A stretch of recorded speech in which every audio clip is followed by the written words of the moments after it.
څوارلس نمبر آیات د سورة البقرې دا داسې یو ناشنا آیات ده چې چا کې څه ایمان او د الله دین حقیقت سره منلی نو هغه بس ولړزوي دا انسان دا لړزان والا آیات او دا داسې خطرناک آیات ده چې هر نبي راغلی ده هغه په دې آیات کې هغه ته اشاره شوې ده. اصل کې الله تعالی په دې کې دا خبر ذکر کوي ام حسبتم ان تدخلوا الجنه. الله فرمایي آیا تاسو دا ګمان کوئ چې تاسو به جنت ته داخل شئ؟ معنا دا ده الله تعالی فرمایي چې مفت په مفت جنت ته داخلېدل نشته. وګوره مخکې پیغمبرانو ته وګوره، موسی علیه السلام ته وګوره چې څومره دردېدلی او څومره غټ کافر سره ګوره مقابله راغلی و. بیا الله تعالی قرآن کې مثال ذکر کړی ده. وګوره ابراهیم علیه السلام ته د الله دوست د الله خلیل حتی الله ته وکړو دا امر چې خپل بچی حلال کړي. نو دې آیت کې الله پاک اصل کې دا خبر ذکر کوي که څوک په آسماني دین باندې عمل کول غواړي نو دنیا کې به خامخا په هغه باندې تکالیف راځي، خامخا په هغه باندې مشکلات راځي چې په آسماني دین باندې عمل کوي. او که ته دا غواړې چې زه په راحت کې، زه په سکون کې، خوب مې پوره وي، پیسې مې ډېرې، بچیان مې ډېر شي، ښځه مې ونه دوه درې څلور شي او دا رقم بلډینګونه مې ډېرېږي او عزت مې هر څوک کوي، نو په دې پوه شه تا هغه دین چې کوم آسمان نه راغلی د هغه دین تابعداري تا نه ده کړې. وجه دا ده سیرت د نبي علیه السلام په دې باندې دلیل ده. نبي علیه السلام ګوره الله ته څومره محبوب ده، د ټولو امام او انبیا ده. دغه نبي علیه السلام طایف کې چې ورسره وشو، خلکو په تیږو باندې ووښتو، مبارک بدن یې ونیسه. طایف نه هغه دلیلونه چې نبي اسلام وشاړه چې نبي اسلام پورې شخړ وه وته د الله رسول یې او بل ورته ویلې وایي که ته د الله رسول یې موږ دا خبر نه منو نو عذاب به راځي، عذاب به لاړ شه. نبي علیه السلام د احد په غزا کې چې کله په توره باندې ورغېدل ته نو دا خولۍ یې چېرته شوه په دغه جګې دغه هډوکې دلته د نبي علیه السلام دا خپله خولۍ ننوته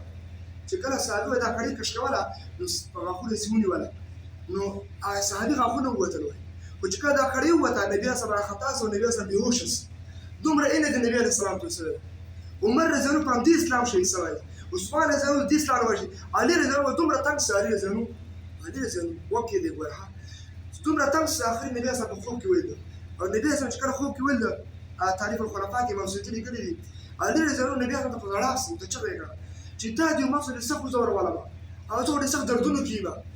امام ابو حنیفه بیا علي رضی الله خوب ذکر کوي. امام ابو حنیفه ولا امام صاحب زموږ د مذهب مشر په کوم چې کې مړ شوی خبرې په جیل کې مړ شوی جیل کې. امام بخاري رحمه الله خلکو د خپل کلي نه باسلی په دې دین باندې عمل چې کله په دې دین باندې عمل کوې نو ته به شراب خور، ته به شراب خوړل حرام دي، زنا کول حرام دي، ټنګ ډمتوب دا حرام ده، دا سود حرام ده، دا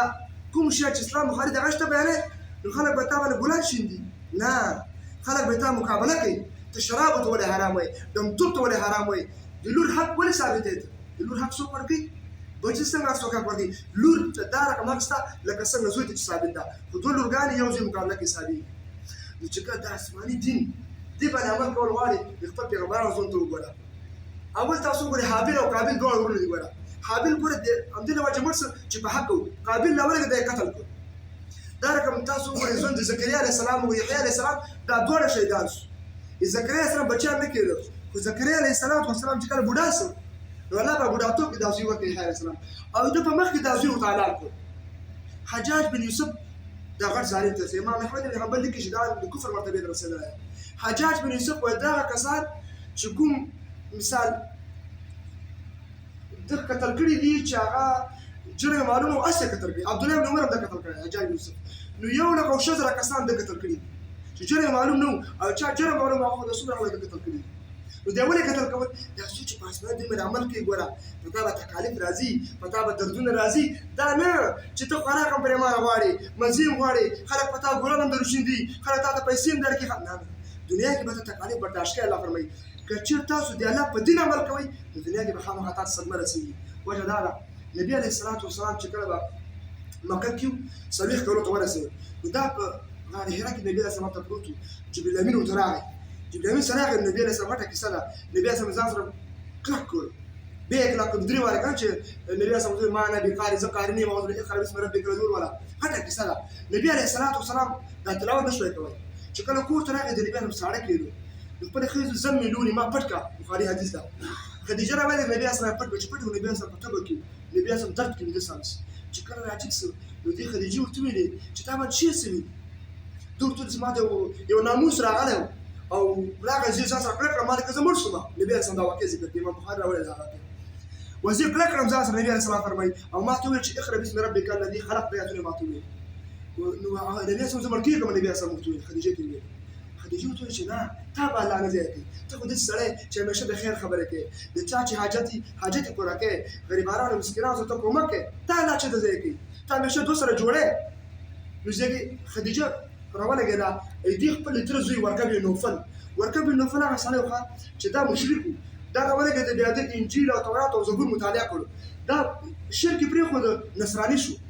او دا دومره بوډا شوی و چې دا اختې دومره غړ شوي و داسې په سترګو یې راپراته ورقه بن نوفل دا د خدیجې رضی الله عنها د تره زوی نو دې ورته وویل زه به څه کوم تا به ورقه بن نوفل ته بوځم هلته خبره رانه غټېږي خو زه ښه دا واقع اورې تا به هلته بوځم چې هغه ته وګوري چې تا باندې جادو سوی ده که ته مثال مړ کېږي که څنګه ژر کېږي نو ځکه عربو مشرکانو اسماني دین نه خبر نه نو دا خدیجه الکبرا راولګېده نبي علیه السلام یې ځان سره بوته خپل تللي ده ورقه بن نوفل چې کله نبي علیه السلام وکتل دا حالات چې ګودو ته څوک راغلی نبي علیه السلام سبحان الله کې مو داسې ناموس راغی او داسې کلک کړم او دا یې راته وویل داسې ورقه بن نوفل انجیل هم مطالعه کړی زبور او دا تورات یې مطالعه کړي نو هغه ته معلومات وکړل نو ورقه بن نوفل نبي علیه السلام ته وویلې اصل کې د خپلې ترور ته یې ویلې خدیجې ته یې ویلې چې ای خدیجې کوم ناموس چې دې محمد صلی الله علیه وسلم ته راغلی ده دا هغه ناموس ده چې دا موسی ته هم راغلی او دا ناموس چې کله چا ته راسي اسماني دین ورکړي نو په داسې کس باندې بیا دنیا کې امتحانونه راځي او تاسو دا په مړه د محمد صلی الله علیه وسلم اوس ورته خلک صادق او امین وایي دغه د مکې خلک به رالګېږي او دا پیغمبر به د خپل کلي نه باسي چې به شړي نبي اعظم دا خبرونه نبي اعظم تعجب کې شو وایي د مکې خلک به ما شړي دا خلک چې ما ته صادق او امین وایي دا خلک ورکه به ورته چې و دا کې ځکه تا ته چې کوم دین راغلی ده دې دین که داسې دا دین چې ته کله بیانوې نو دا هغه خباثتونه باندې رد کوي چې به د خلکو موجود دي هغه په تاسو دا خبر نه مني نو ورته نبي اعظم حیران شو نو دوی پرې خبر وایي دې آیات چې دا اصل کې روح سکون د دې آیات چې دا هغه د انصارو طرف واته ځکه مهاجر چې کوم دي په مکه کې دردونه او غمونه تېر کړي وو هلته تېر کړي نو هغوی د داسې برابر شوي وو دا استعداد الله ورکړی چې هغوی دا دردونه او تکالیف تېروی شوي خو انصار یې دې په حق کې نه وو انصار نه وو مسلمان شو نو دلته اصل کې الله فرمایي چې ګوره دا به نه کوئ تاسو ګوره چې لږ درد او لږ تکلیف ته ورسېږي یو دم چا دا شی شو نه دین به منې لکه څنګه چې پیغمبرانو منلی دې دین باره کې به ته به خپله قرباني ورکړې مال به دې قربانېږي بچی به دې قربانېږي خوبونه به دې تښتېږي خوراک به دې کمېږي بیا دا قرآن زده کېږي داسې نه زده کېږي چې خوراکونه غواړې مزې هم غواړې پیسې هم غواړې خلک راباندې ګلان هم وشیندي داسې نه کېږي د خلاصه د خبره دا ده د دې دفعه معلوم کړي الله دې موږ تاسو توفیق راکړي چې الله دغه چې کوم دین دا حقیقي دین ده دا د هر پیغمبر دین ده ګوره دا د نوح علیه السلام دین ده نوح علیه السلام 900 کاله دعوت کړی حتی د قوم مشرکان راولګېدل خپل بچیانو ته بچیان نه ویل نوح صاحب په تیږ وشته صالح علیه السلام ګوره شعیب علیه السلام ګوره ټول دردېدلي دي ګوره دا چې ما ته موضوع چرچو کړو دې نه معلومېږي چې ما ته صحیح دعوت نه ده کړی ما ته دا دین صحیح منلی نه ده ګوره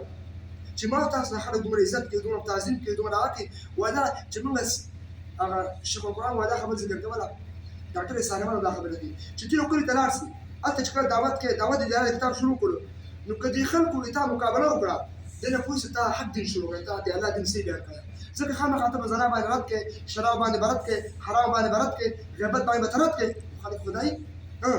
نو که رد دې کوو خلک یې تا مقابله کې ودرېدل نو دې نه معلوم دي تا حق دین شروع کړی چې خلک تا مقابله کې ونه درېدل خلکو تا سره ښه حالات و ښه ژوند و ښه تېرېدل نو بیا به دوه حالت یو به دا حالت وي تا نه مخکې د یو کس راغلی دا قوم به یې پوه کړی چې اسماني دین ګوره دا رقم ده اسماني دین که دا خبرې دي ګوره دا دې یو او که دا کس دی راغلی دې نه معلومېږي ته چې کوم دعوت کوې دا دعوت د نبي علیه السلام دعوت نه ده دا دعوت د عمر زموږ دعوت نه ده دا دعوت د ابراهیم علیه السلام دعوت نه ده دا تا داسې دعوت شروع کړی چې خالي خلک خوشحاله کوي خلک چې کوي